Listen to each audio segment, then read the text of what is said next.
சென்னை எழும்பூர் ராஜரத்னம் மைதானத்தில் பல்வேறு கோரிக்கைகளை முன்வைத்து தமிழ்நாடு அரசு அனைத்து சுகாதார செவிலியர்கள் சங்கத்தினர் மாநிலம் தழுவிய உண்ணாவிரத போராட்டத்தில் ஈடுபட்டு வருகின்றனர். அது குறித்த காட்சிகளை தற்போது பார்க்கலாம். அவர்கள் அளித்த பேட்டியையும் தற்போது பார்க்கலாம். ஒரு ஹை ரிஸ்க் ஏஎன்சி, ஒரு ஹை ரிஸ்கான ஒரு டெலிவரி அப்படின்னா அவங்களோட நைட்டு இரவு கூட நாங்கள் பார்க்க வேண்டியிருக்கு, அந்த பணியை மேற்கொள்ள வேண்டியிருக்கு. அப்படிப்பட்ட எங்களை களப்பணியில் பார்த்தீங்கன்னா இணையதள சேவை என்பது இல்லை.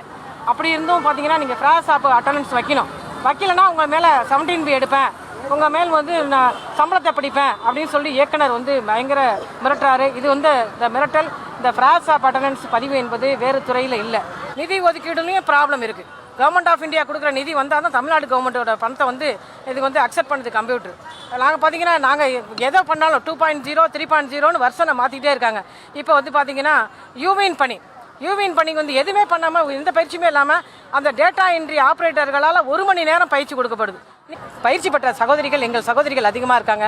அவங்கள கொண்டு இந்த இடத்த நிரப்பணும் அப்படிங்கிற ஒரு ஹம்பிள் ரெக்வஸ்ட்டை ஏகப்பட்ட கோரிக்கைகள் இருக்குது. இருந்தாலும் எங்களுக்கு 15 அம்ச கோரிக்கை முன்னிறுத்தி இந்த போராட்டம் நடக்குது. இது தொடர்பான மேலும் விவரங்களை வழங்குகிறார் நமது செய்தியாளர் ஜெரி. வணக்கம். தற்போது அங்கு போராட்டத்தில் ஈடுபட்டிருக்கிறார்கள் செவிலியர்கள். அவருடைய கோரிக்கை என்னவாக இருக்கிறது? விவரங்களை வழங்கலாம்.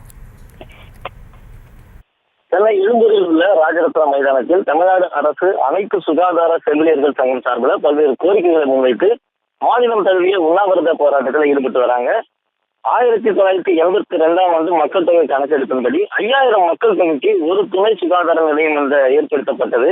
ஆண்டுகள் 40 கடந்த பிறகும் கூட மக்கள் தொகை பல மடங்கு உயர்ந்துள்ள பிறகும் புதிய துணை சுகாதார நிலையங்கள் ஏற்படுத்தப்படாமல் இருக்கிறது எனவும், இதனால் கிராம சுகாதார செவிலியர்களுக்கு பணிபளு ஏற்படுவதுடன் பாதிப்புக்குள்ளாவதால் பொதுமக்களுக்கு பெருமளவில் பாதிப்புக்குள்ளாவதாலும் புதிய துணை சுகாதார நிலையங்களை ஏற்படுத்த வேண்டும் என்று இந்த கோரிக்கைகள் சொல்லப்பட்டது. முக்கியமாக பார்த்தோம்னா, இந்த மக்கள் தொகை கணக்கெடுப்பின்படி அவர்கள் இந்த கடந்த 1982 கணக்கெடுப்பின்படியே இந்த ஊழியர்கள் இருப்பதாகவும் செவிலியர்கள் பற்றாக்குறை இருப்பதை அவர்கள் சுட்டிக்காட்டுகின்றனர். தொடர்ச்சியாக கிண்டி மருத்துவமனையில மருத்துவர் கத்தியால் குத்தப்பட்ட சம்பவத்தை தொடர்ந்து இது போன்ற போராட்டங்கள் தொடர்ச்சியாக நடைபெற்று வருகிறது. அதற்கு காரணம் பணிச்சுமை என்று கூறப்படுகிறது. அரசு மருத்துவமனை பொறுத்த வரைக்கும் மக்கள் தொகையின்படி பார்த்தோம்னா ஒரு மருத்துவருக்கு 1000 நோயாளிகள் வீதம் பிரித்துக் கொள்வார்கள். ஆனால் இந்த கணக்குப்படி பார்த்தோம்னா தமிழ்நாடு முழுவதும் அரசு மருத்துவமனைகள் மட்டுமே 80,000 மருத்துவர்கள் இருக்க வேண்டும். ஆனால் தற்போது 23,000 மருத்துவர்கள் மட்டுமே இருக்கிறது. போர்க்கால அடிப்படையில 20,000 மருத்துவர்களை மீண்டும் நியமிக்கப்பட வேண்டும். நோயாளிகளுக்கு ஏற்ப மருத்துவர்கள் இருந்தால் மட்டுமே பணிச்சுமை குறையும், அவர்களால் சரியாக மருத்துவம் பார்க்க முடியும் என்ற கோரிக்கையும் முன்வைக்கப்பட்டிருந்தது. அதனுடைய தொடர்ச்சியாக செவிலியர்கள் சங்கங்களும் தற்பொழுது போராட்டத்தில் இறங்கி இருக்கின்றனர். செவிலியர்களுமே நோயாளிகளுக்கு ஏற்ப இல்லாததால பணிச்சுமை அதிகரிக்கிறது. ஏறத்தாழ 12 to 15 மணி நேரம் பணியாற்றக்கூடிய ஒரு சூழல் நிலவுகிறது. அதனால் மனசோர்வு அடைகின்றன என்று இங்க குற்றச்சாட்டு முன்வைக்கின்றன. தொடர்ச்சியாக அவங்களுடைய கோரிக்கைகளை பார்த்தவரால்